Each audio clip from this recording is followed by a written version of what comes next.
What's going on, guys? John Hendricks here alongside Ross Jackson here for Second and Saints. About to come with you and get you ready for Saints training camp. We're 2 weeks away, and we'll be right back.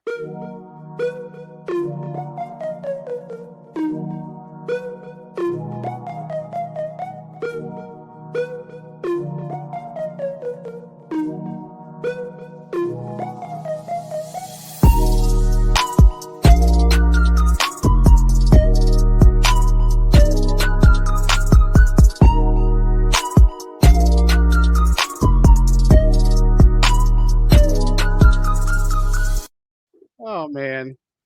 Oh man. Oh man. I swear we've never done this before. I remember my first time doing a podcast.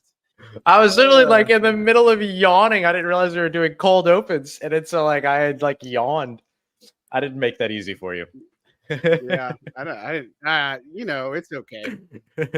It's okay. It happens, man. It's okay. It's okay. Well, hey, thanks for tuning in, guys. It's a fabulous Tuesday evening, and we're here to talk about Saints training camp. Ross, how are you doing this evening, man? Say again? I said, how you doing this evening, man? Oh man, wonderful, wonderful. It's a little rainy here, so it's very loud outside of my window. But outside of that, like it's been great. It's great to be back home and everything too. How you been holding up, man? Man, it's been fun. I trying to get away. I survived Florida. I didn't get bit by sharks or anything, so that was always good. So I don't know what else I don't know what else I might be able to say. It's been kind of low key. And man, 2 weeks away from Saints training camp. So I'm so excited, so happy. We'll be in California. We got some pretty exciting news to share with everybody that's tuning in. So I can't wait to talk about that towards the end and such. But Ross, we're obviously here about Saints training camp. Some of the biggest question marks or questions that we have for this team. I mean, there's obviously a ton. Pressure's on Saints 9-8 last year. They've got to make the playoffs this year, right? I think that's the pressure. And we saw OTAs, we saw minicamp, we saw all the things, rookie minicamp. So now we're at the point where the pressure cooker's kind of turning up. The pads are going to come on, all that fun stuff. And so what's kind of your general vibe going into Saints training camp? I would say exciting. That's the easy kind of big thing for me so far is that I'm excited to see what this new offense is going to look like. It's kind of the first big change that the New Orleans Saints have had on the offensive side of the football since 2006. And I want to see how it's going to pan out. Clint Kubiak in 2021 did some nice things with Minnesota, but there was a little bit of, Kirk Cousins, making some things happen there. Having Justin Jefferson certainly didn't help. I mean, it certainly didn't hurt and all that. So I'm excited to see sort of this next stint of a more experienced Clint Kubiak with an experienced roster and one that's ready to embrace kind of a new approach over on the offensive side. So I would say excitement is kind of the biggest thing for me so far. Yeah. I think that you look at everything, how the Saints team is stacked up. I mean, I think the offense is obviously going to be the focal point, for everything. And I think that how they approach this, the offensive line, defensive line, we got to figure out the trenches. We know what we're going to get with some of the things, big storylines ahead. But, tonight we want to focus on some of these big questions that we have for the Saints that we want to see answered going into Saints training camp. And, I put out 25 of those on Saints News Network. You can be sure to check out all that on si.com/NFL/Saints, shameful plug, all that fun stuff. But when we look at it, I think we can tackle some of the biggest questions. I think that's the big ones that we want to do. But the first one I think that we start with is Alvin Kamara. That's the biggest storyline going on right now. Is he going to be a holdout? Are we going to see him in training camp? Is that going to be a thing once we get into training camp? Yeah, I agree. I think that's the biggest story right now. I wouldn't be surprised if at least at the beginning of training camp, we don't see Alvin Kamara around or something like that. Like maybe it takes a couple days or whatever. I wouldn't really start to get too concerned about that until you got a couple weeks into camp. If he's still not around, then I think, okay, that's the point where you consider it a big deal. But from the very beginning of this, from the moment that that final mandatory mini camp day, I've kind of been in the same place of, I don't expect things to be fine and dandy, ready to go the very first day of camp, but it wouldn't surprise me if things got taken care of early on in camp, and then he was ready to go. This isn't an issue of 2024. This is more an issue of 2025, and I think that ends up making a big difference. So I would say, at least at this time, that for me, that's the way that I look at it, maybe panning out for now. Yeah. Yeah. I mean, I think that you look at it, Kamara, it's a big thing, right? I mean, he could be a holdout. I hope that's not the case. I don't think that we look at how everything's structured, right? I mean, the Saints front office and obviously Kamara's agent, they're going to be talking. But, if you look at how it's going to present itself, I think that he's going to be able to go in there, be able to, get a nice little deal because he's going to be a big focal point for Clint Kubiak's offense. So I don't foresee this. And again, we talked when we were last here on the pod at the end of June, we talked about we're not hitting the panic button yet. We're going to get their rookies report on July 16th, and then the veterans are a week behind on the 23rd, or, that's right, that math for a week. So, we're going to get to hopefully talk to Dennis Allen. We might talk to Mickey, but we're going to find out a little bit more insight on some of the guys that might be on the pup, different things along that lines. But I think with Kamara, we're still not in the stage where you should be panicked. I think sometimes no news is good news. When it's quiet, it's not a bad thing. Yep. It is obviously, I think the top storyline going into camp is he going to be available? Is he going to be there first day when this team suits up and puts on the pads? Yeah, and especially with the way that the CBA kind of works now, holdouts just seem very unlikely from the very beginning. At this point, what you're probably looking at more than anything else is like present but not participating kind of a thing, and a hold in is what they're calling it nowadays. I could see that potentially being the route that Alvin Kamara ends up going. We've certainly seen players do that before here in New Orleans.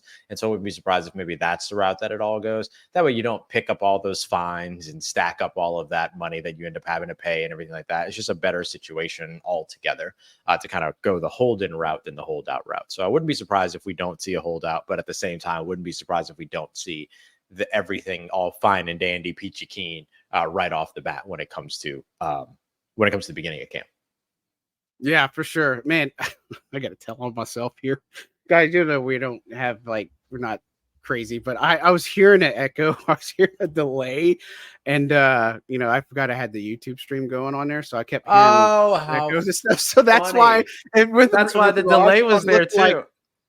And I'm like, yeah, of course. It's just kind of like that live broadcast. So I'm sorry about that, guys. But again, like I said, I remember my first podcast and stuff, but that's just the type of stuff that you get when you tune in a second and say, you just don't know what's going to happen. And this is a byproduct of what's going to happen. Now, when we get into California, we're going to have plenty of things shored up and all that other stuff. And so, I definitely want to get some of this. Look, this is a good question. I want to obviously talk about some of these too.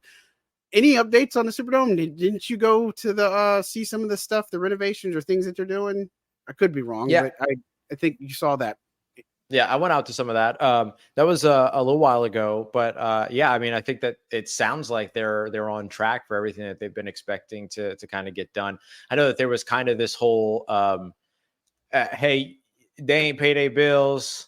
Well, you ain't give us the paperwork. What paperwork kind of stuff? They kind of went back and forth, but it seems like that's all been taken care of at this point.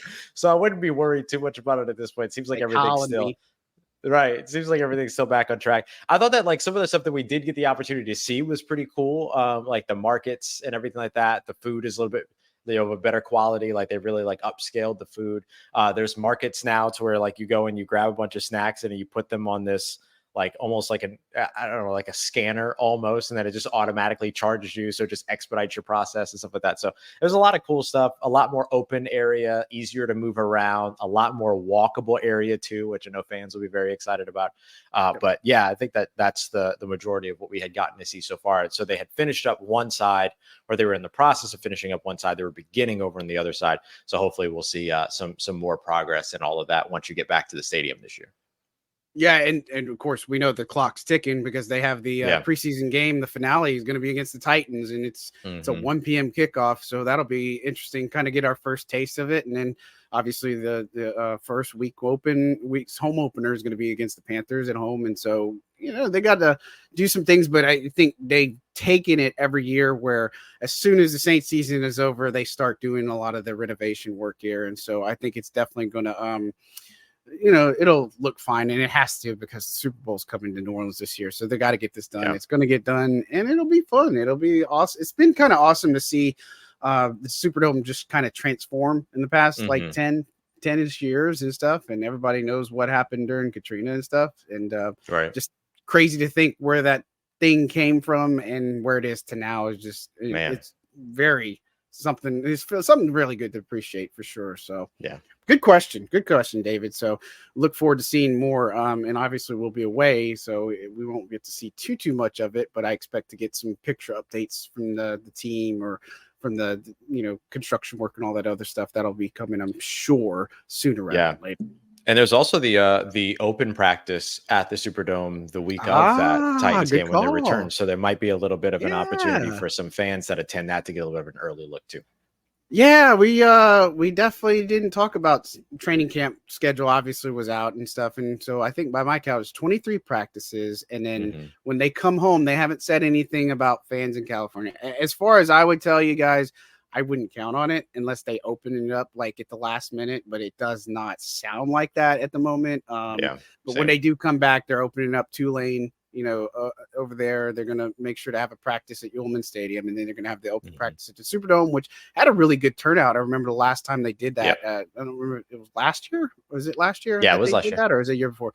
It's pretty cool. Good thing to see for sure. But, training camp, it's going to be starting on the 24th, all the practices. And then again, we'll be out there. We got some off days and stuff. We'll get all that stuff, information to you. We plan on going live after every practices and all that fun stuff. We're going to be busy people, Ross. We're going to be super busy because obviously we got locked on and we got our writing aspect that we just got to do Saints news. So, hey, it's the fun time of the year though, right? I mean, I don't know. I think it's the precursor leading up to the regular season. And once we're back in season mode, like it just is another element where you get like in this rhythm and stuff. And I don't know. I just have a fun appreciation for being able to get back in that rhythm a little bit. Yeah, same.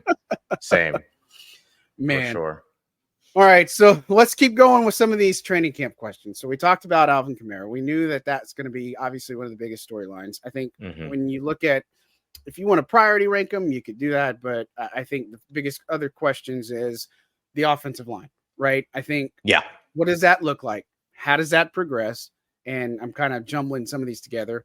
And what's the future with Taliesin Fuanga? Are they going to keep him at left tackle? Is Trevor Penning going to be the right tackle? Who comes in at left guard? Is it Nick Saliveri? Is it a Lucas Patrick? We'll finally get to see Oli Udoh. Is he going to threaten for a roster spot or starting spot? He should make the roster. But, the offensive line, we've said it probably since day one with this Kubiak offense, is if they don't have a good offensive line, this offense is not going to work. They're not going to be able to run the football. They're not going to be able to protect Derek Carr. They're not going to be able to do what they need to do to be able to do it. And so what's your take on the offensive line and kind of where you feel like, is this maybe the next priority to answer for this team, or is it something else? No, I think this is the next priority because, as you mentioned, like this team's offense goes by the way of its offensive line in 2024, not just from a protecting Derek Carr standpoint, but this is an offense that wants to be predicated on its run game. So they have to have a major presence in terms of what that run game is. And it's not going to be your typical block the guy in front of you type of run game. It's going to be climbing to the second level, climbing to the third levels, moving off the ball, like all these other things. It's just so much that's going to be kind of demanded of that offensive line that they'll have to come through for. And look, I don't think that there's the thing that makes it so challenging. The reason why it's a question is not because we're doubting it, or that anybody's doubting it. It's the question is because it's a majority unknown. You've got three unknown commodities stepping in to be a part of your offensive line. Even if you have a veteran stepping in at left guard, it's still going to end up being a question mark because he's still going to be new to the system, new to this offense. And so I think that becomes one of the biggest pieces to it is how do you make sure when you're relying on young players, new faces to drive your improvement, how are you fortifying that improvement? How are you fortifying the foundation to make it easier for those guys to be able to pick up on, well down the road, as opposed, hit the ground running, if you will, as opposed to having to kind of get their feet up under them and all that. So I think that's the reason why we're asking the question about the offensive line. It's not really a question of doubt. It's just a question of question, because right now it's just unproven. So it's going to be very interesting to see the way that it all, that offensive line comes together, how long it takes, all that. But I agree with you. I do think that the offense goes by the way of this offensive line in 2024. And it is the next biggest priority behind Alvin Kamara. Right. And I think when you look at the offensive line too, we know that, and we've said it, they're not going to make it 18 weeks. They're just not going to make it the full 17 games.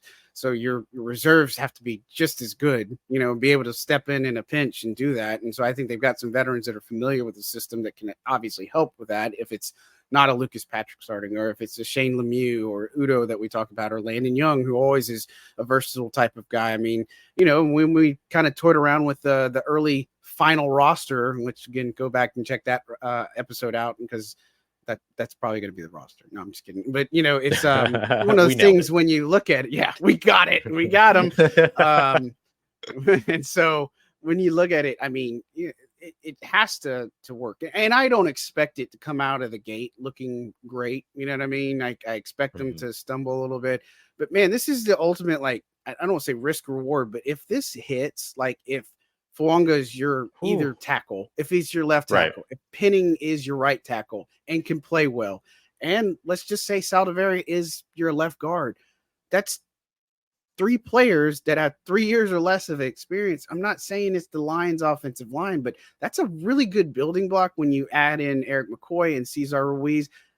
That's the reward here, is if it works together, we know Fuanga is going to start. Like, that's not a question.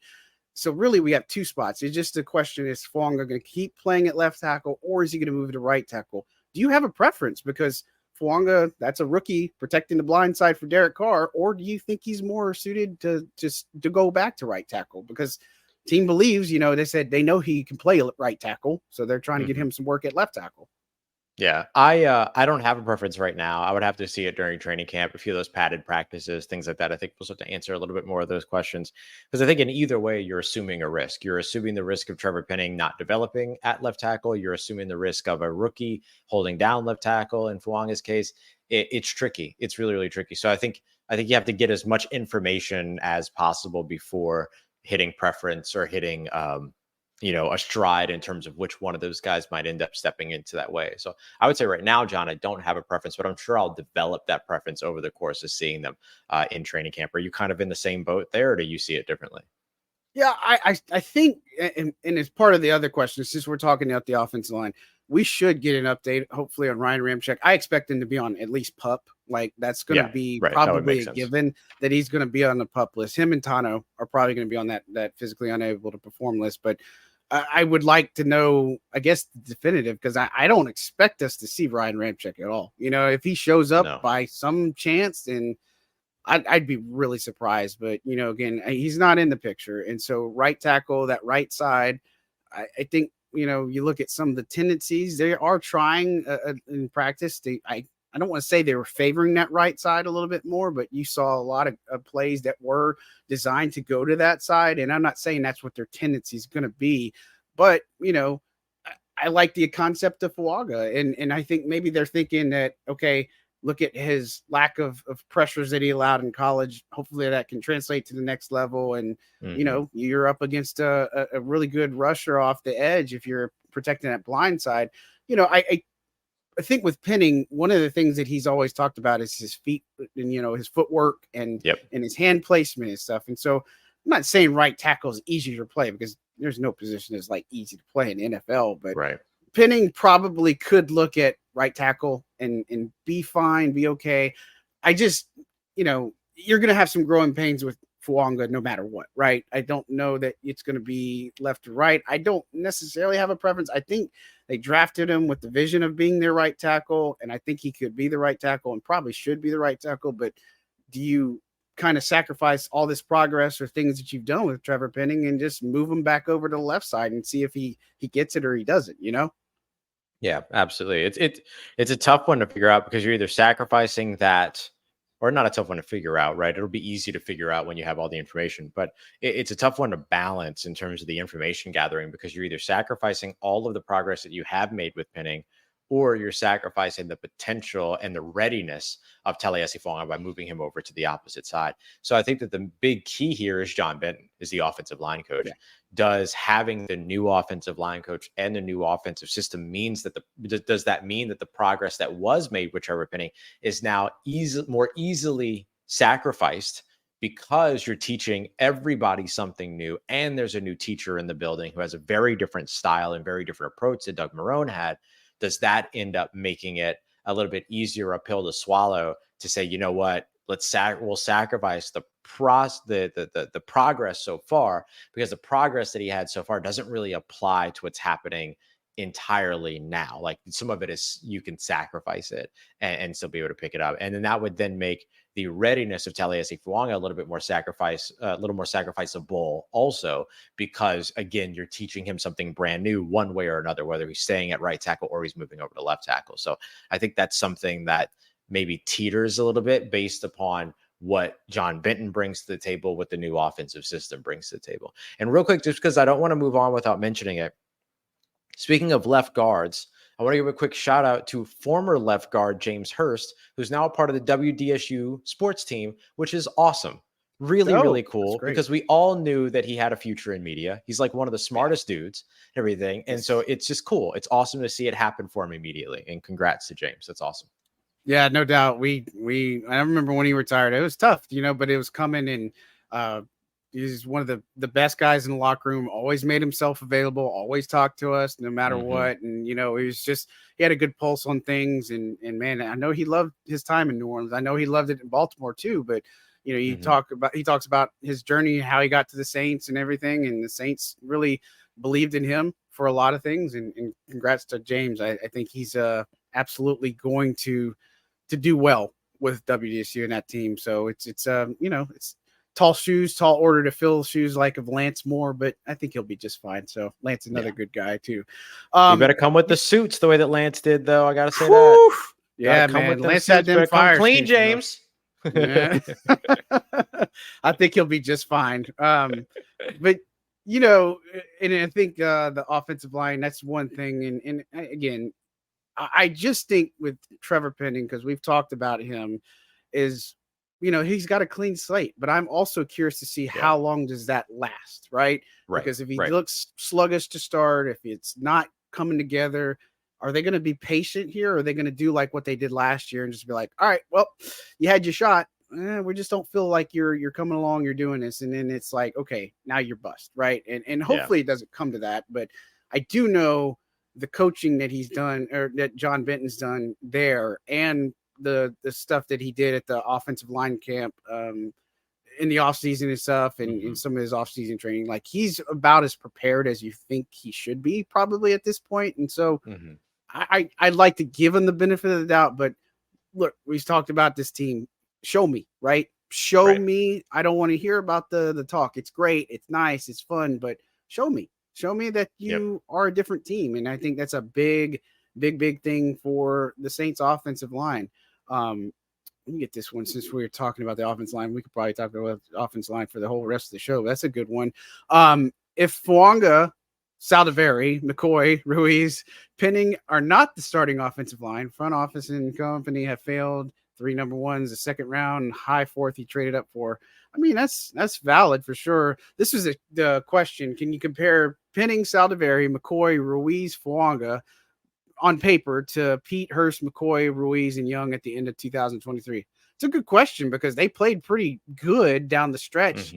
But, are you taking last year's offensive line at this point, or do you think this is turning a new page because their new offensive scheme? I think that's the big point. Right. Here. Yeah, it's not even the same game plan. Like, my answer was going to be no. I can't compare them, because they're literally entirely different game plans being asked to. I will say that I might look at Fuanga, Saldiveri, McCoy, Ruiz, and Penning as maybe being more athletic a group than Pete, Hurst, McCoy, Ruiz, and Young. were. I might say that this younger core is maybe a little bit more athletic, but that's really the best I could do in terms of any comparison. Otherwise, like literally everything's different. The people are different. The system is different. The style is different. What they're being asked to do is different. So I wouldn't spend too much time trying to compare the two. You just kind of have to see what this new line is going to look like. Yeah. And then, I mean, this is kind of what we would talk about. Like, do they add free agents? Yeah. I mean, they could add to the O line. There are still guys out there, David Bakhtiari is still obviously a big commodity. I mean, he's going to land somewhere. I don't think it's the Saints, right? But I don't know if that's a really fit, even though it could work. But I don't know. They're going to add to the offensive line. I just don't think it's going to be splash guys that you think so. I do think they want to see what they got in some of these undrafted rookies, like your Kyle Hergels or your Nuri Newili. You got some of those guys, or Mark Evans, what you got with him in his second year. And so I think you're going to give these guys a shot, right? And, it's a tough business because you kind of got to do what you got to do. And in offensive line, you got to carry so many to be able to make it through training camp, and injuries, unfortunately, are part of the game and they happen. But, if they're in a pinch, guys that were on the team last year that are unsigned, those are guys that you probably would look at, make quick calls to. I don't know where some of these other veterans are going to end up landing, but those are guys that you probably have on a quick call list if that happens. But, I do like the fact that it's a little bit younger of a look. And I think we've said this about the team is it's kind of like a little bit younger of a look, even though they do have older players, but getting a little bit younger at backup quarterback, actually a lot younger at backup quarterback, getting younger on the offensive line, getting a little bit younger at receiver in certain positions and stuff. And so, Trey Turner was the one that I thought about, Rose City. I mean, it was a guy but I haven't heard anything specific.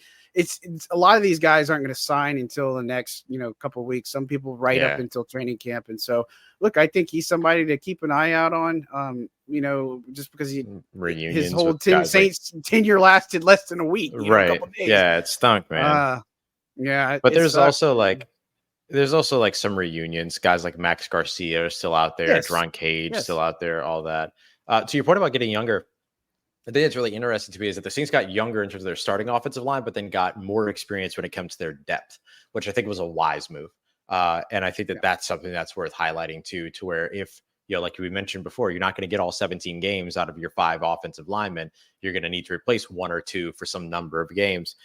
And so having the veteran guys be able to lean on for your depth, whereas in the past they were leaning on the young guys for their depth, I think is a welcome shift and change in philosophy and roster building approach too.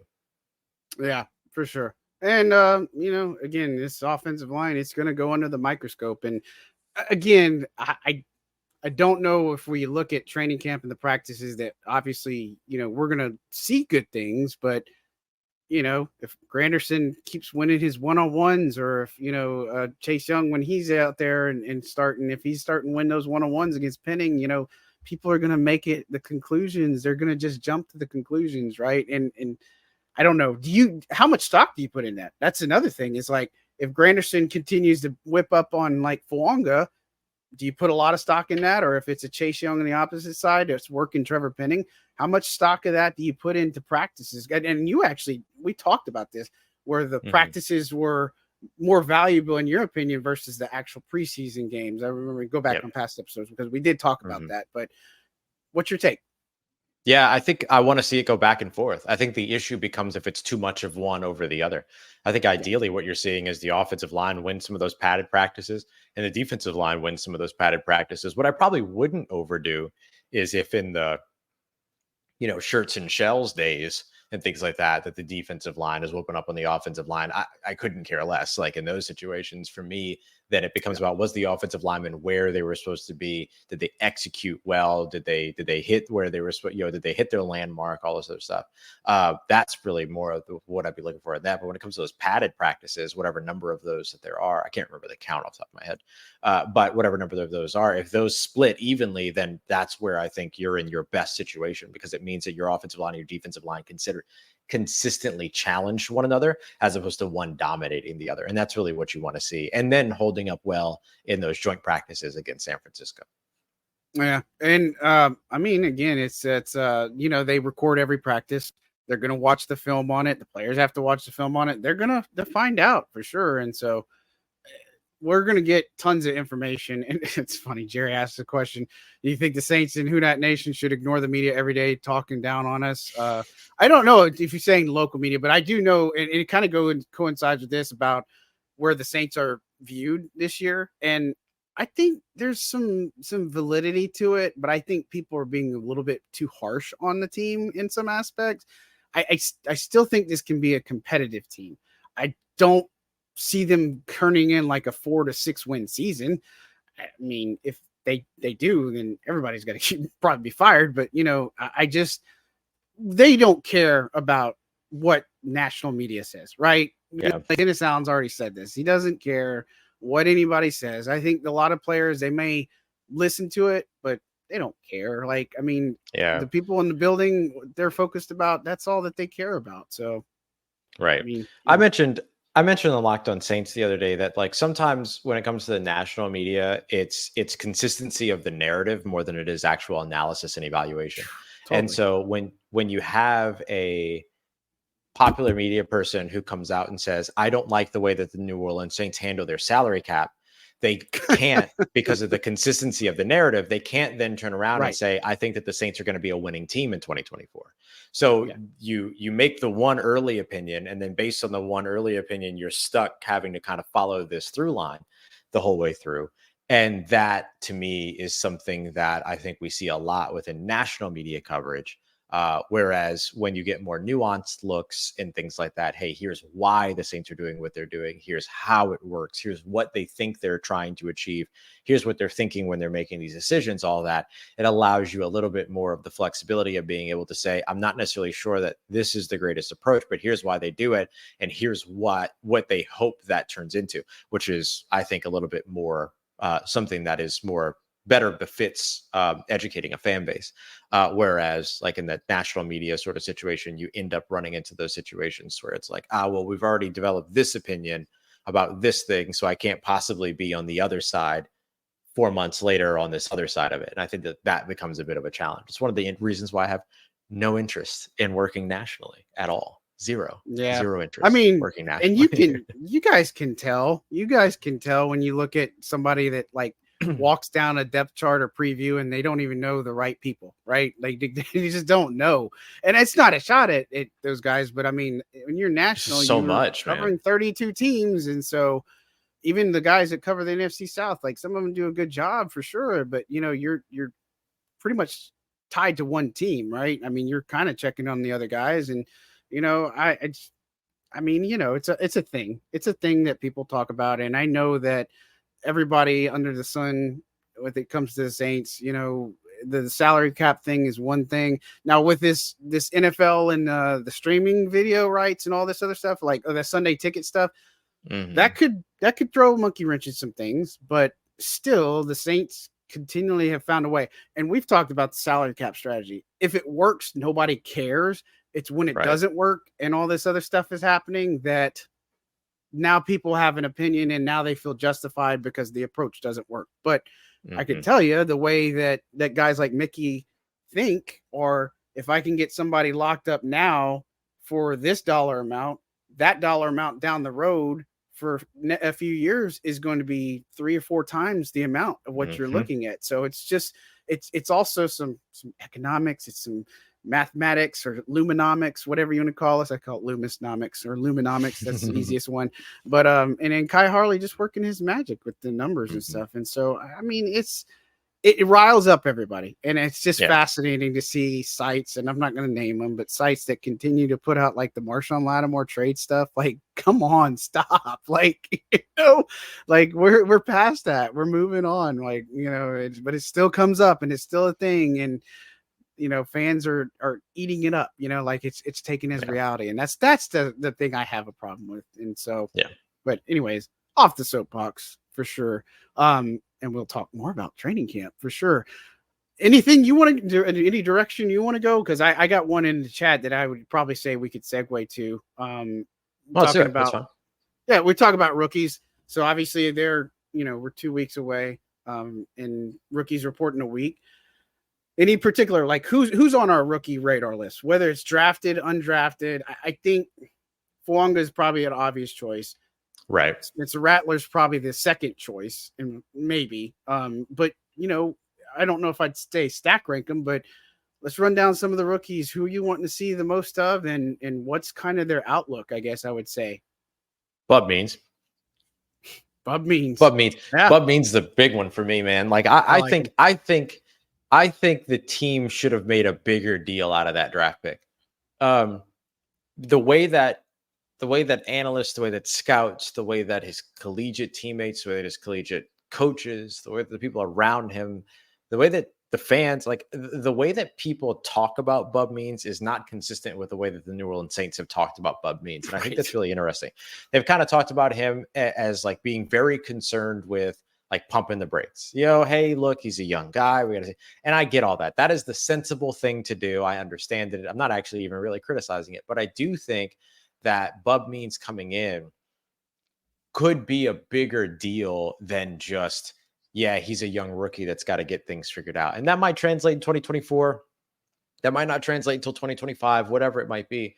But 6'1", 200 plus pounds, good route runner, even though he didn't get to run a ton of routes during his time in Pitt, asked to do the same like 5 or 6 things the entire time that he was there at Pitt and did them, and kind of had that impact of like, oh, well, he's going to run this, but then they still couldn't stop him from doing it, kind of a thing. He had that tush push about him in that way. And so like, I love like the attitude that he brings. He has the developmental piece attitude. He just soaks everything up, loves being in a room.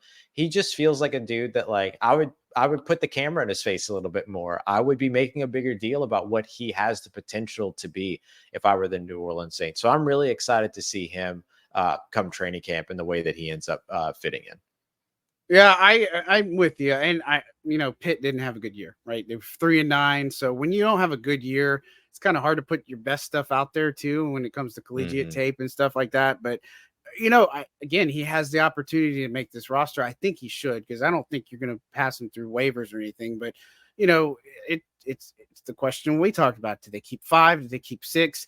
Is it do you give Equinemius St. Brown the boot, or do you keep Cedric Wilson on because of the way he's able to go and be their slot guy? Is A.T. Perry going to make the push? I mean, there is something exciting to be said, but I would say Bub Means, in his ability and his willingness to do these special teams and drills and all this other stuff, gunner, jammer, all those types of things, that's going to go to his favor. I mean, this is a dude who just loves to play football. Like, I mean, I get it. Like, people, yes, that's your dream, but we said it plenty of times, but I don't think he has a bad day. I don't think so. Like, it's just rare. Like, he's just generally a pleasant dude to interact with, and you see it out on the field. We've pointed out how he interacts with Keith Williams, the wide receivers coach. I mean, there's just something to be said about how exciting he can be. And, I think he's obviously on the radar. And I mean, shoot, all the rookies are going to be, but I think you're right. That is a special elevation, especially because it's the offense, right? And, of course, Fuanga is a given. McKinstry, Kool-Aid McKinstry, of course, we want to see him. Like, I can't wait to see him. Pretty dang good. And so again, first to second round pick, we know that, right? And I don't want to discount Kool-Aid, but when you talk about Bub Means or Spencer Rattler, Christian Boyd, or Jalen Ford and Josiah Ziram, I mean, these are guys that you want to see more of. I'm excited to see Jalen Ford. I think I just have a hunch about him that he's going to carve a role on special teams and sneak in somehow. I just think he could do that. And I'm with you on that. Of course, Spencer Rattler. I mean, we know that. That's one of the questions we ask. Is he going to legitimately challenge Jake Haener? I think he can. I think people need to walk it down that he's going to end up being the backup, because he's got a lot to learn as a rookie. Like, he's good. He's confident. He's progressed well. But don't forget about Jake Haener. I mean, it's going to come down to not only practice, but the preseason. And we talked about it. Haener didn't have a good preseason, but he had good practices. And so, in your opinion, like, based on what you said, that would be a good success. And so the Saints fans are going to be able to see the team this year, because, this 49ers game is nationally televised. They're going to carry, I think, the first one, or no, the last one against the Titans. They're going to broadcast that one on NFL Network. So I think the Cardinals one is the only one you don't get to see if you're out of market. But, again, Christian Boyd, he can be DT4. I mean, that's a given. Easy. It's a pathway for most of these guys. And then when you talk about undrafted rookies, there's so many good ones that we have just talked endlessly about. I want to see what Jermaine Jackson can do. Can he make this roster? I don't know. It's an uphill battle for somebody like him. And Mason Tipton, same thing, an uphill battle. But if they come to work, they come do things that they're supposed to and adapt to coaching, I think they could find themselves it really hard at final cuts. But you're talking about these practice squad priority guys too. Yeah, I think a big one for me is Dallin Holker, of course. Dallin walking in and having that really kind of impressive OTA mini camp and all that. I mean, just a dude that can run a route, a dude that has like this insane arm length that really opens up his catch radius, despite the fact that he's 6'3" at the position, all that. I think there's value there. I'd throw Miller Bradford out there too. I mean, the dude had four interceptions during he had a whole, like he had a bunch. Yeah, I mean, the guy just kept getting them. Like he was just, I mean, just a playmaker. And I think that's an element that you want on your defense. And I know that's something that a guy like Marcus Robertson loves having in that safety room, and a guy like Joe Woods and Dennis Allen love having in that safety room. And so I'll be really interested to see the two of them in particular as well. And then we mentioned a couple of the other guys too, like, how does Kyle Hergel look? There's a few of these other guys in the trenches that could potentially end up carving themselves out, practice squad role, and then effectively a contributor role at some point from that, based on injury, things like that could potentially take place. Yeah, defensively, Kyler Ball on the interior, Trajan Jeffcoat on the edge, as long as we're not seeing some fights, that was so random. But hey, you know what? Nowhere, I mean, I did. Usually you get some things that come up, but he's one. Isaiah Stallberg, Rico Payton in the back end as well. I mean, these are other guys, and of course, Matt Hayball challenging Lou Hedley. I mean, we praised how much Lou Hedley looked, how good he looked during OTA's minicamp. It wasn't 100% consistent, but it's noticeably improved. And so that'll be fun to watch. And then, if Charlie Smith can push Blake Grupe, I don't think we're at that point yet, but it could be that way. But I like the core nucleus of rookies and undrafted rookies. Like, I think, although the Saints take a lot of shots, right? And some deservedly so. Over the past several years, I really do like the young players, whether it's undrafted or drafted players that they've just brought in. Like, I just do. Agreed. Like, I think it's a better, not saying that it's 2017 vibes or anything like that, but I just think what we don't really see is they have built a pretty good base. And so I think that, it's on them to obviously progress and develop, but the potential's there. And, at least some of these guys on paper could do something, but training camp was going to tell us everything we need to know. It just will. Yep. All right. So and again, we're at that point where we just kind of like talk about everything without talking about everything, so it's always just a good one. I'm going to shift gears, and James said something about Donovan Smith. I mean, that's obviously a possibility, a veteran guy like that. When we're talking about the offensive line, just talking about the back end real quick. We've talked about Jonathan Abram, excuse me, and Jordan Howden. And so it's kind of ties into the free agency talk, I guess, is why I'm bringing this question up is, are they going to add to the room? We've talked Justin Simmons since January, I think, or January, February, whenever the HBCU Bowl was. And, it's possible, right? I think they want to get this thing done with Alvin first, probably, to figure out where things are going, and then maybe try to add to it. Does Jimmy Graham left the ball in the Saints court? Does he make a comeback too for this offense, especially because Juwan Johnson's not going to be, shouldn't be ready by the start of training camp. We pretty much expect that. Right. But, safety group, we've talked about this before. Howden wasn't playing because of the offseason surgery he was recovering from. But, Abram, I think he's extremely talented, smart. I know we talked to Marcus Robertson and that he thinks the world of him. They think the world of Jordan Howden too. We've kind of told you guys that, they have a vision for him this year to play more in the box. He's going to be the extra dime back probably. But, Abram is capable. But, when we have our pick, if they can get Justin Simmons, I think that's the best course of action. But this secondary still is one of the strengths of this team for sure. When you look at corner and safety, no matter what.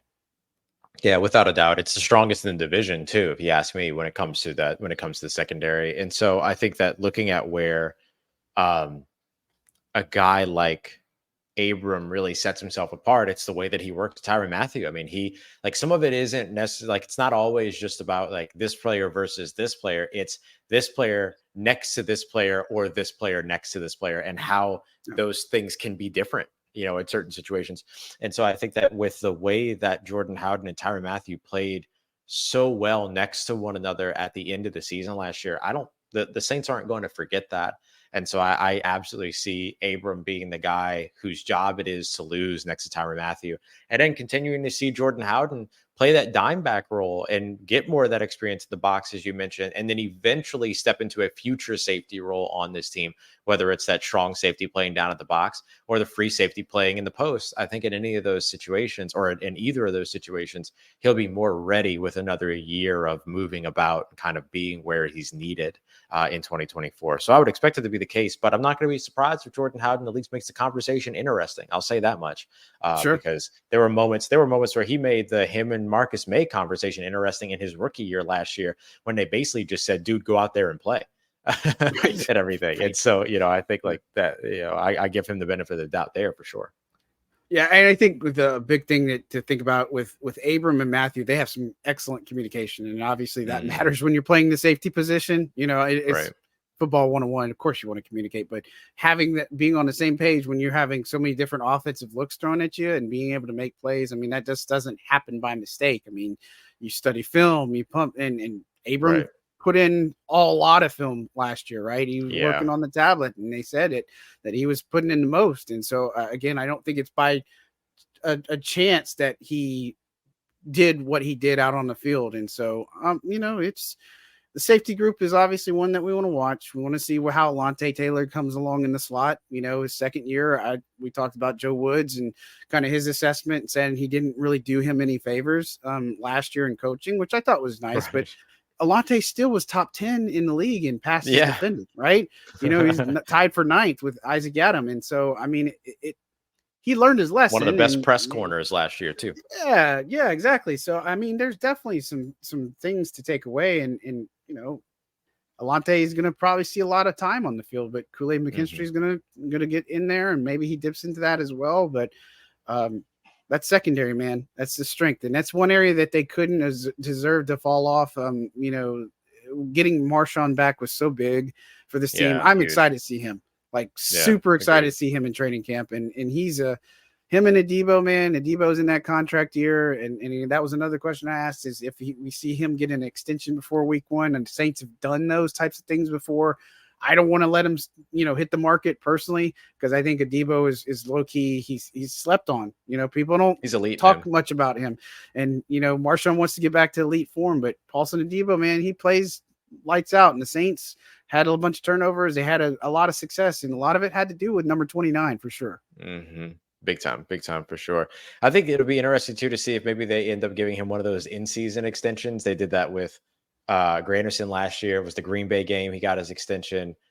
Green Bay game that opened the season in Jacksonville for Marshall Lattimore's extension. DeMario got one of his right before, or at least the news of it broke on the broadcast right before the Raiders game a few years ago, the inaugural game at their stadium over there too. So we see stuff like that all the time. And so it'll be interesting to see if maybe Adebo's that guy this year.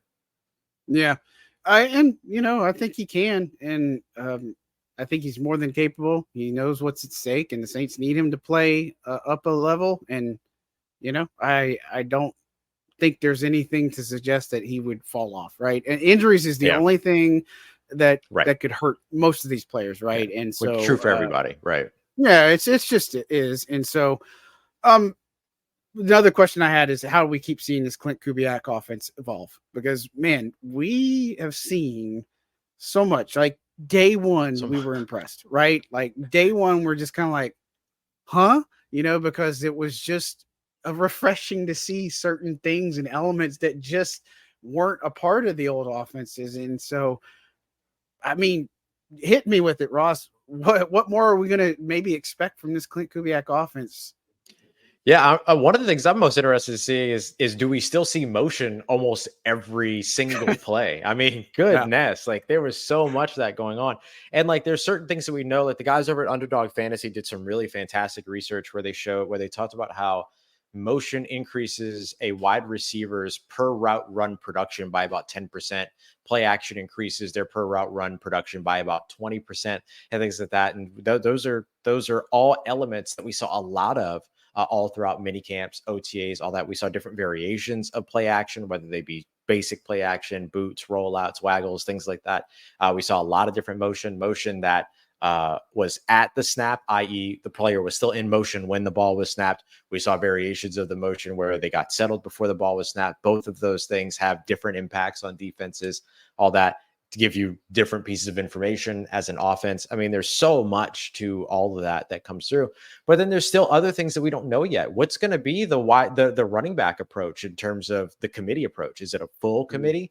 Is it a 60% AK, then 20% and 20%? Like, is there still like a lot more Alvin Kamara than the other guys, or is it the full committee approach? Are we going to see the Taysom Hill power runs and the RPOs and all that? Taysom Hill was one of the best RPO players in the league last year. Do we see more of that here in 2024? So there's like so many of those things. And then on top of all that, John, two names we haven't mentioned yet, Chris Olave and Rashid Shaheed. How are they utilized beyond just the standard lineup, snap the ball, run a route, catch a football? And look, they're really good at the standard lineup, snap the ball, run a route, catch a football. They're really good at that part. But is there more that you can do with Rashid Shaheed? Is there more that you can do with Chris Olave? And in those two wide receiver sets, which are going to be really prevalent in this offense now, you need those guys operating at max capacity. So how does this system get that out of them? There's so many different things to all of it. And that was without even really like diving into the Alvin Kamara of it all in terms of usage and everything like that. But man, there's just so much that this offense has the ability and capability to add and do to make things really, really challenging for a defense that lines up on the other side. Yeah, assuming Kamara, everything's good to go, which I don't think there's anything that suggests that it shouldn't, but still think 50 to 60% of the snaps. I think Kendre Miller probably is 25%. You'll get Jamal maybe about 20% as well. And Taysom's going to be in on that. I think he's going to be doing. I think Taysom could dip into that target share. Maybe he gets 10% at tailback, or something along that line. So they at least design those plays like that. But the offensive line is still the key there. I'm glad you brought up Rashid Shaheed and Chris Olave because, I got a flaming hot Cheetos take or a Andy's hot fries take from Hootie Juice that I'm just going to put up here. Oh, Hoodie. Hoodie. Rashid Shaheed will have a better season than Chris Olave because the Clint Kubiak offense will utilize him in a lot more different ways for him to succeed.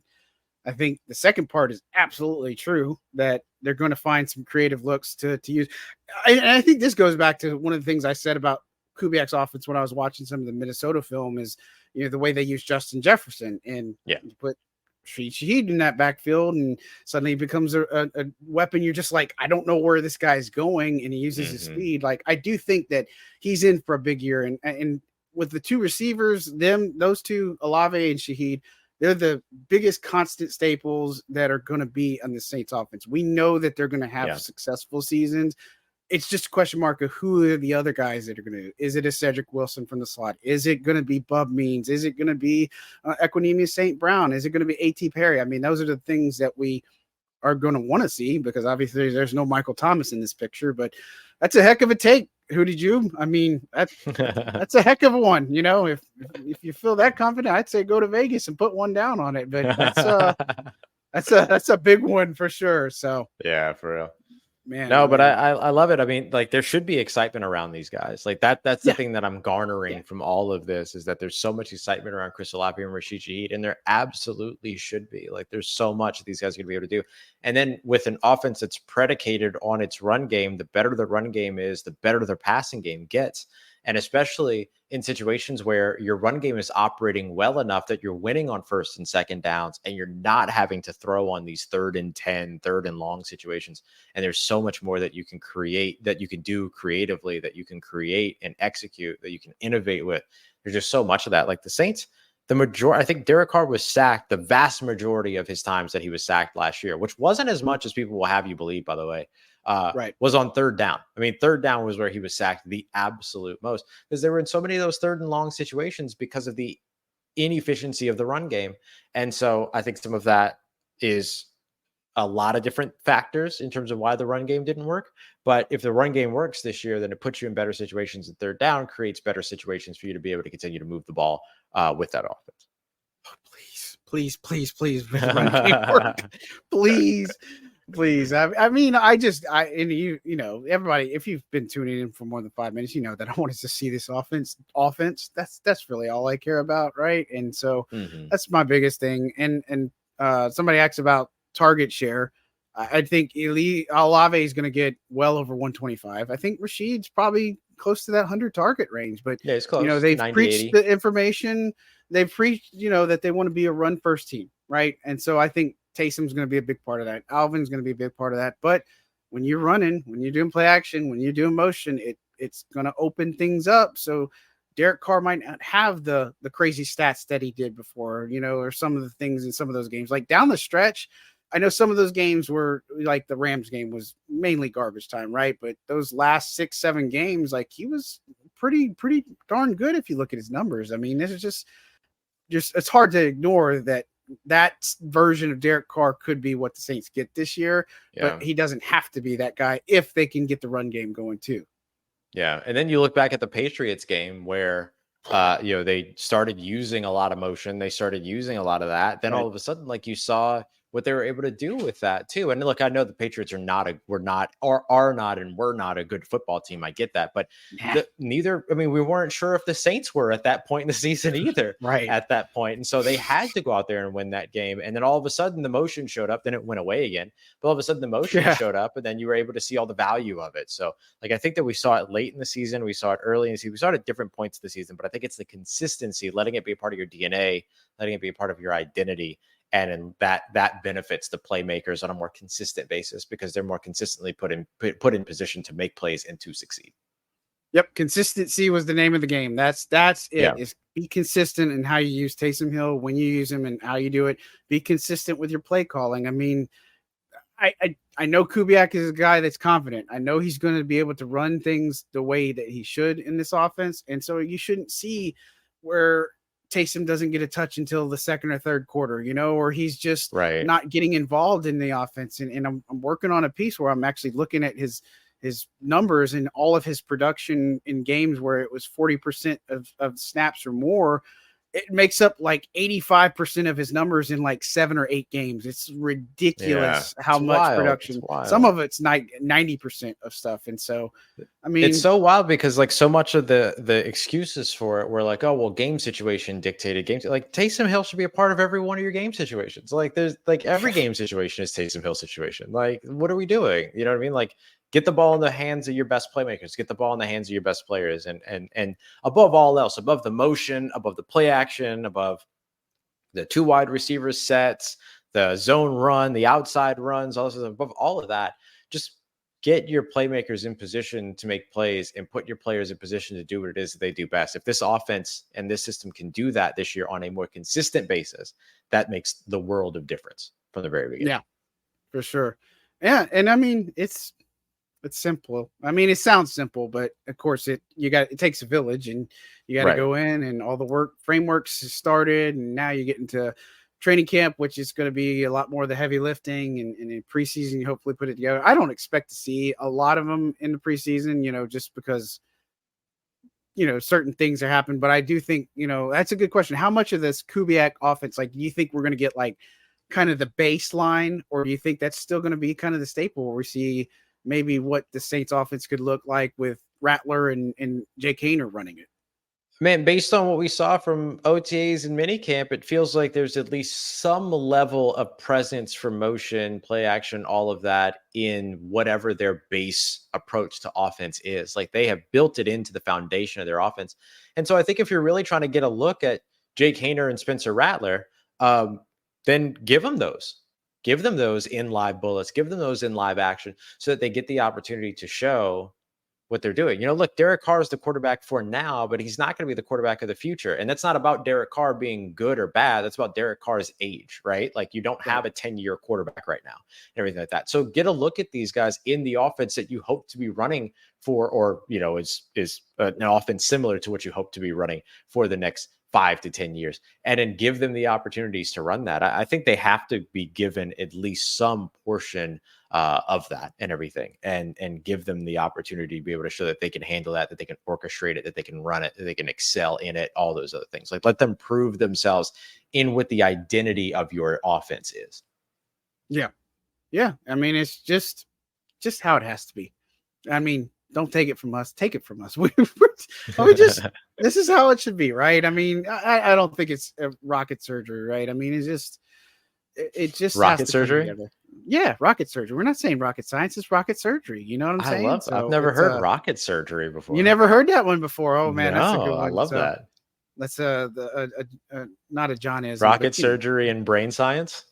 Yeah, sure. Why not? I dig it. I'm all about it. Why not? Yeah, for sure. All right, let's get some more of these questions, because man, I don't know how an hour already passed and stuff, but Insane. It's crazy, absolutely crazy. But I'll run down the list and some of them. We've talked about some of the top position battles. We've talked about, I mean, I might just go rapid fire and stuff. Who's going to win the backup quarterback spot? You think it's Rattler, or is it going to be Jake Haener? I'll give it to Haener for right now. He's in the lead, so I'll keep it that way. I think Haener's going to win. I think he is, but I expect stiff competition from Spencer Rattler. I think he can be good. I think he's going to maybe struggle a little bit at first, but then he'll pick it up a little bit. You know what I mean? Yeah. And I could see Haener. Yeah, and I could see Haener winning it this year, but then Rattler taking it further next year. You know what I mean? Like, just because the one battle happens this year and falls a certain way this year doesn't really give you an identification of what it's going to mean for, like, the rest of their tenure with the team. Yeah, for sure. Let's see. When will we see Chase Young hit the field, and is anybody going to land on Pup? We kind of talked about Pup. I think Chase Young should be. I mean, everything was positive. I don't think he's going to be like a full go the first day, right? But I would expect to see that ramp up period, that we always see and such. So that would be what I would say on him. I'm going to be really curious. On the PUP question, I want to be really curious about Tano Passanio. Does he end up on the physically unable to perform list, or does he end up on the NFI list and non-football injury list? Because that would give us an indication of whether or not the injury happened during a practice or when he was getting ready for camp. And that kind of changes the timeline of return possibility too. So that's an identifier. Would be if he's on the NFI list, then perhaps his return might actually be able to be a little bit earlier than we anticipate, because it could have happened before mini camps and all that other stuff. Whereas if it's in the physically unable to perform list, then it probably happened during one of those OTA days when we weren't present or whatever that might be. And then therefore his timeline would be shifted to later in that case. So I think that gives you a little bit of an indication of what your expectations can be for Passanio when we figure that out. For sure. Yeah, we'll see how that plays out. And it's going to be one of the big ones that we find out. Turner or Foskey, are they going to make the leaps that we need to see in training camp? Great question. They're going to have the opportunity but with that Passanio injury being factored in, they're going to have the opportunities ahead of them. So yeah, we'll see which one of them takes that opportunity. And I think, like, it's certainly more pressing for Turner than it is for Foskey, isn't it? Like, Foskey can take another year to settle in and all that. Turner's in a contract year with no fifth-year option pickup. So this is like the year for him to prove it. And he's never been able to be on the field for more than 170 defensive snaps in a season. So this is a big year for him. Yeah. And with no Tano, he's going to be the guy in the middle. I mean, he just is. Just how it's going to work out. And so I think he's got to deliver, right? I mean, if you can get him to go at least 85% of the games this year, I think that's a win, right? If he gets hurt or something happens, then it's going to be tough to justify. But there are some. We've had the question about free agents, pass rushers and stuff. But again, that's probably more indicative of what happens. I think Carl Granderson's in for a big year, so I think he's going to hit double-digit sack territory this year. But not that I think he's a double-double guy. Yeah, I think he's a double-double guy this year. Both double-digit sacks, double-digit tackles for a loss. There you go. I like it. Double. That's the first time I've heard that one too. Look, have you heard school in this. Look at us just go. Did you hear Cam's triple-double years ago when he had the double-digit sacks, double-digit tackles for a loss, and double-digit batted balls at the line. Okay. Yeah, it's just a little bit of a tone down from that. That's all. It's just, there you go. Walking it down a little bit. I get you. All right. Which second-year drafted player, which one's going to make the biggest impact for this team this year? And probably at camp. I mean, I think Brzez's probably the obvious answer, but I think there's arguments to be made on some of these other guys. But who would you take on that aspect? Maybe Kendre Miller. Like if it's a true committee, I would see Kendre Miller. Obviously, A.T. Perry is a good option there too. But if it's a true committee and a wide zone run predicated offense, then all the signs point to the opportunity being there for Kendre. Yeah, I mean, Brzez's probably the obvious one because of the playing time and what he's going to be able to do this year. Kendre Miller is probably the next guy I was thinking, and I would probably say A.T. Perry and Jordan Howden being there. Now, if Saldivari ends up being the left guard, Saldivari's a good pick too. That's huge one. I mean, if he continues that work, and dude's been working hard, working out, he's been killing it. You know what I mean? If you check on Instagram, you see what the work he's been putting in. Like, it's no joke. I mean, he's doing it. You know what I mean? And so hopefully it translated on the field. We kind of mentioned Ramczyk. Hopefully we get some kind of update. You know, I just don't think there's any reason to like bring this out and hold this out or keep this going, lingering. You know what I mean? We talked about the offensive line. I asked this one, or we kind of maybe loosely talk about it, but outside the O-line, which position group do you think has the most to prove this year? I would say the defensive line. Like for me, it's the trenches on both sides. It's pretty easy. Yeah. It's definitely defensive line for me. They just got to affect the quarterback better. They got to be better against the run. They got to finish plays, finish sacks. That's practically in a nutshell what you want to see. Agreed. Is camp in California a big deal? Are they going to benefit more because they're playing away from New Orleans? I think so. I mean, heck, they get out of the heat. First of all, that's always beneficial. And so do we. So we'll take that. We already had our first like named hurricane in July and June and everything like that. So that's probably another thing to factor in. But I think above all, from the football standpoint, is you've got a new offensive system, you've got a new playbook. Having everybody around each other all the time, I think there's benefit there.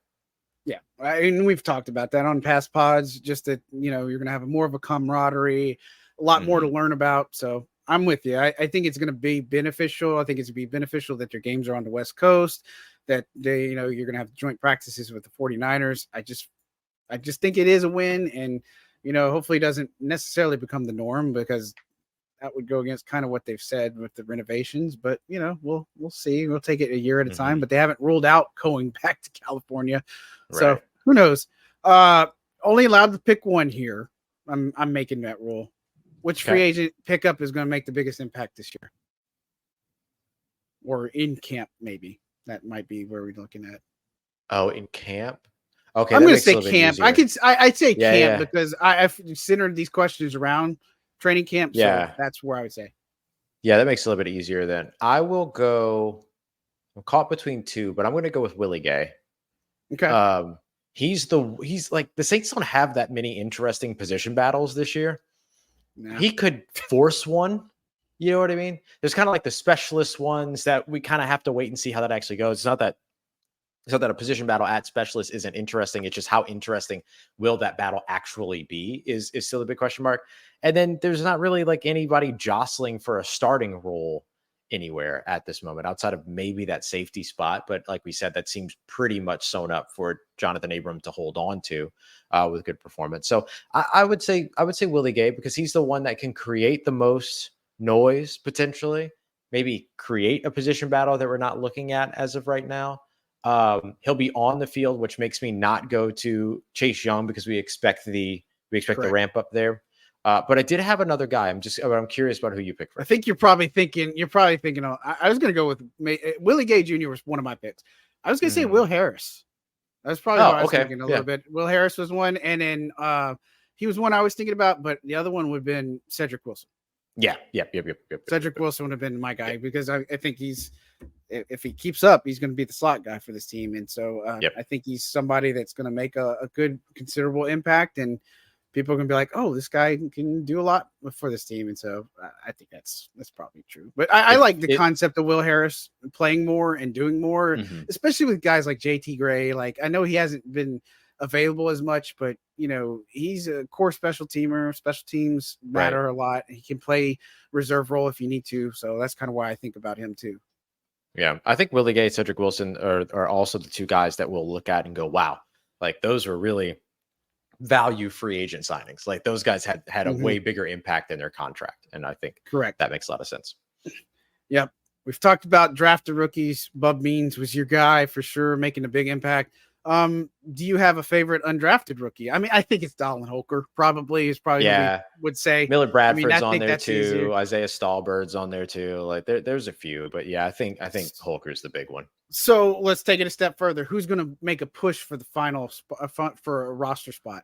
I think that's the big question. I think Holker's probably, I don't want to say he's wrapped up that spot, but like it's pretty good outlook for Dallin Holker probably to make the team. It feels like he has the most direct spot to a roster spot, or direct path to a roster spot, of any of the undrafted guys. I guess the guy that would have the next one might be Miller Bradford of that group, but man, there's so many safeties on that roster too. Will Harris included, Jonathan Abram, Jordan Howden, Tyrann Mathieu. Like you have all these veteran guys that are there. JT Gray. Yeah. You have all these veteran guys that are there. Plus you've got other guys that can make things interesting like Anthony Johnson and others. And so like, there's really kind of, it's just a tough one to project that, he gets in there. But I mean, just being a playmaker means something. And so I think that would be a part of what you have to factor in there. For sure. Yeah. And I mean, it's got to be Holker. I mean, Holker's got the best outlook for sure. And, it's just, when it's all said and done, you're going to see some movement on there. And when we're at camp, there's a lot of things that go down. We try our best to put our eyeballs on everybody. You know what I mean? Because I know people are going to ask us like, how's this guy doing? And it's like, you see a little bit of him. And if he makes a play every day, then we'll pick up on stuff like that. You know what I mean? Like that was how we kind of saw about Trajan Jeffcoat, or Bradford, you know what I mean? He's obviously had a nose for the football and stuff. And so I like those concepts. And of course, I can't wait to see some of that hitting too. That'll be good. Oh man, for sure. Can't wait. Bart Scott. Kind of some of the other ones, not that they're big ones, but overlooked player that can challenge for more of a larger role or playing time this year. Do you have anybody in mind? I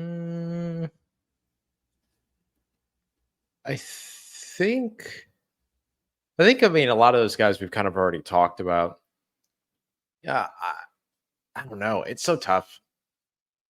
No, not really. I mean, I guess maybe one guy that's been kind of overlooked just because he's kind of left out of conversation is Christian Boyd. You mentioned earlier he could be the fourth defensive tackle. He's the guy that's kind of typically overlooked within the draft class. He was one of the early 6th round picks and all that. And then, there was Josiah Zerum after him, but Josiah Zerum feels a little bit more like projects, like keep him around, practice squad, let him develop, let him take his time. You don't have to rush him. But Christian Boyd could be on the field right away for New Orleans. And so I might say that he would be the one that maybe pushes for a bigger role than maybe expected. He's kind of the one that jumps out to me. Yeah, no, I think that's probably accurate. I think if you look at offensive line, it depends on that left guard spot. Oludo, I want to see him. You know what I mean? Like I want to see more of him, or a Lucas Patrick. I think that's the two that kind of stand out to me. I think another one, a wild card here is Khaleke Hudson, right? I just in the linebacking room. I think he's somebody that probably could, because you got to see what happens with Nephi Sewell. I know he's still recovering from that ACL injury, but you talk about a guy that special teams that could, he started games for Washington, so it's not like this guy doesn't have experience, and so it'd be one that I'd keep an eye on for sure personally. Yeah. Do you see the new kickoff rule impacting the final roster a lot? I think we kind of walked some of this down, but do you think they keep extra safeties or extra DBs? Like, it's going to be fascinating because Darren Rizzi's already talked about working on this a lot, but fascinating to see what his thought process is, because he said during preseason, expect a lot of penalties. It's going to look sloppy, all these different things, but I'm just fascinated to see if it changes the makeup of the final roster. Yeah, it could be really interesting to see. I think that what did we see mostly, John? We saw a lot of wide receivers, a lot of safeties. We saw defensive D-backs. linemen, Yeah. and Mhm. as well. Don't forget about the fullback. We Yeah, saw a fullback was fullback. there. So yeah, I mean, I think that like it's definitely gonna impact the roster makeup. I don't know. I hesitate to roll with a lot because I don't know what a lot means. Sure. But I would definitely say that the idea of the sorry, we're getting a flash flood warning. Oh, That we're okay. the it was just like, okay, well, that's just gonna I make mean, noise. Sorry. great. Um, but I would say probably that like it's gonna have an impact on roster construction for sure. Like no doubt about that. Yeah. Yeah. It just is. So, the last one I think I'll leave with this, and because there's other questions, but the last one, who's on the bubble? I think that's going to be fascinating to see who's on Oh, this the roster bubble. Buble. Hmm. Who is on the Buble? I think that That's tough. I I don't want to put him out there, but also at the same time, we mentioned him a little bit earlier.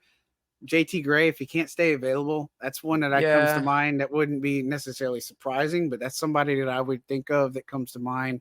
Um, you look at, I mean, I don't know. It's tough to say because it's going to be hard to do these final cuts and how they piece together this roster. I don't want to put Peyton Yeah. Turner there. I don't want to put Isaiah Foskey there. And linebacker wise, I mean, DeMarco Jackson's too valuable on special teams. You don't do that. Maybe a Nephi Sewell if he can't hit the field, and guys like Jalen Ford and Isaiah Stalbird or Monty Rice, who we didn't really talk about. He's another guy that's under the Oh, radar. right. Or Of course. guys that can do more. For the defense and for the special teams. I mean, it matters, but there's some things, Yeah. some that come to off the top of my head. Yeah. I don't necessarily agree with this one. I think a lot of people would say Jamal Williams in the running back room. I've heard that one. I don't agree with it. I'll mention it just because I know that it's one of the ones that's consistently discussed. You still need somebody that can run between the tackles. Like you still need that player that's going to be able to do that. So I actually don't think that he's on the roster bubble. Ugo Amadi can make things really interesting too. He was another safety we didn't name earlier. He could, because he was such a good core special teamer for them last year. This year we watched him play like 5 or 6 different responsibilities on special teams over the course of OTAs and minicamp. So he could be another guy that makes things interesting for the safety spot, maybe pushes some guys out from there. Yeah, I don't know. I think the guys that you named are probably the best ones to maybe point to. I think that this roster just feels so obvious where this roster is headed. You know what I mean? Yeah. Another guy though that could push for a little bit more opportunity right now is Foster Morrow. He could be another one that pushes for a lot more opportunity with Juwan Johnson dealing with that injury, everything. Like he bulked up, got much bigger. He looks so ready to play football right now. It's insane. And he just has the attitude of like the guy that should be out there playing football as much as possible. Right. It just like that makes a lot of sense for me too. So he could be a guy that could end up having maybe a bigger role than people think. Cause I think a lot of people just think of him as the blocking tight end now. Right. But that's far from the reality of who Foster Morrow is. Yeah, there was that one practice. He had 7 targets and he caught 6 balls. Right. I mean, right. like he was active. He was the guy, you know what I mean? And so, Yep. and of course that's remains to be seen, but there's just so many fun things that are coming our way in 2 weeks, Ross. In 2 weeks, like less than 2 weeks, we'll be out in Cali. We'll be out there, man. It's crazy to think that we're almost here, almost at this point. And so I think when we look at and come back, next week and stuff, we'll probably get into more of the positional breakdowns and some of the guys and talk about just about everybody. But we just wanted to come on and obviously talk about some of these questions. And, obviously I said some stuff that there's some exciting things happening with Pod. I do want to tell everybody that we have officially joined up with the Minute Media and Red Circle podcast network. So we got picked up by them. And so that's obviously a big deal for us. And we haven't been around that long as us as a podcast, group. And so it's only because of you guys and your support. There may be some bigger things coming that, can't say yet, but are coming. And then look, if any of the SoCal fans are out here, we're going to plan on doing a live show. We got a venue already picked out. August 8th is the tentative date for us at Bourbon Street Bar and Grill in Fullerton. So put that on your calendar. That's obviously a big deal for us. Can't wait something for we're going to try. And man, just to meet fans and to interact and have some fun at a New Orleans themed. It's one of the bars that shows Saints games that you can find in SoCal. So really excited about that. But us getting picked up and obviously is a big deal. More things are happening with us, and we're going to be busy come training camp. But again, I can't thank you guys enough for all your support. And I also have a giveaway for somebody, that Foco chef apron set. I've got to give that away to a fan. So I got to figure out a good way to do it. But maybe hit me up on my Twitter and send me a DM, because I got one to give away, because that was in honor of us hitting over 1,000 subscribers. So man, crazy times, man. Goodness. Yeah, I know it's a lot happening for us in such a short time. So again, it's going to be a good season regardless. Hopefully it's an even better one with the Saints doing what they're supposed to. But man, well, Ross, aside the flash flood warning, for real, what you got going on? Goodness. Are you gonna have to swim home? Swim I was gonna say, thankfully, I learned how to swim 4th of July day, so I'm gonna be fine. Everybody, don't worry about me. I'll be just fine over here. Even learned how to tread a little water, so I'm gonna be good. Okay. No, I'm in a raised house. I'm Gucci. But okay. I, just continuing to put shows out every day over at Locked On Saints, making sure everybody's got everything that they need. I went through kind of like best case and most realistic scenarios for each of the Saints' core 5 young weapons: Chris Olave, Rashid Shaheed, Juwan Johnson, and Kendre Miller. And then I threw in Dallin Holker as well, looking at 2024. So what are like best case? What are things? What has to happen in order for those to happen? So I looked at that along with Mike Clay's great research, where he projected the production of every single player across the NFL. So really, really incredible work there. So got that. And then, of course, some written work and everything, of course, coming up over at Saints News Network. Still have some good stuff coming up about some of I got a great interview with a Saints staffer that I'm really excited, whose story I'm really excited to tell. I went into that interview thinking that it was going to be about one thing, and then it turned into this like inspirational story. And so I cannot wait to share it. So, but I want to do it justice. So I'm taking my time with it. So, but that should be out in the next couple of weeks ahead of training camp. So I'm excited about that. What about you, bud? Well, I'm excited for your Taysom Hill piece. Yeah, man, I've been diving in hardcore on that one. So I've been looking at all sorts of data and certain things on it. So that's something that should be coming soon. I'm also working on a fantasy football preview. So when it comes to Saints, anything that you need to know for that, working on that yearly preview. And then it's time to get into training camp. So we're looking at position and breakdowns, all the things that we probably can expect. And then it's training camp mode, right? I mean, that's the biggest thing, is that we're going to be in training camp mode. There's a lot of fun things that are coming through it. The schedule, we'll figure out with a schedule, because it's going to be West Coast, which we're at Central New Orleans time. It's 2 hours behind, if you will. And so all the practices are going to be in the morning, like 9 to 11:45 is the kind of the time frame over there. So it'll be a good chance for us to get a lot of stuff done, and then, be able to jump on here later and we'll work all those details out. But it's training camp, baby. That's all we won't be working on. Camp, so baby. Yeah, that's it. So, well, man, Ross, I can't tell you enough how much I enjoy doing this with you, and same, dude. How happy I am, and just how fast time flies when we do this, dude. I don't know. I don't understand it. And so thank you all that are tuning in too. So you guys are awesome.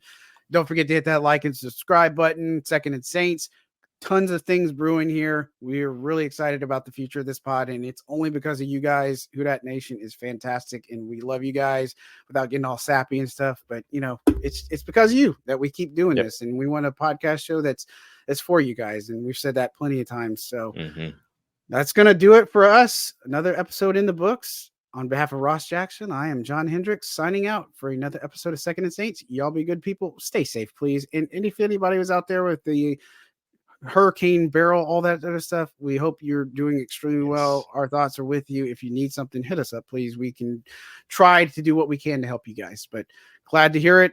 Glad to see that everything's okay from there. But that'll do it for us today. Y'all have a good one, guys.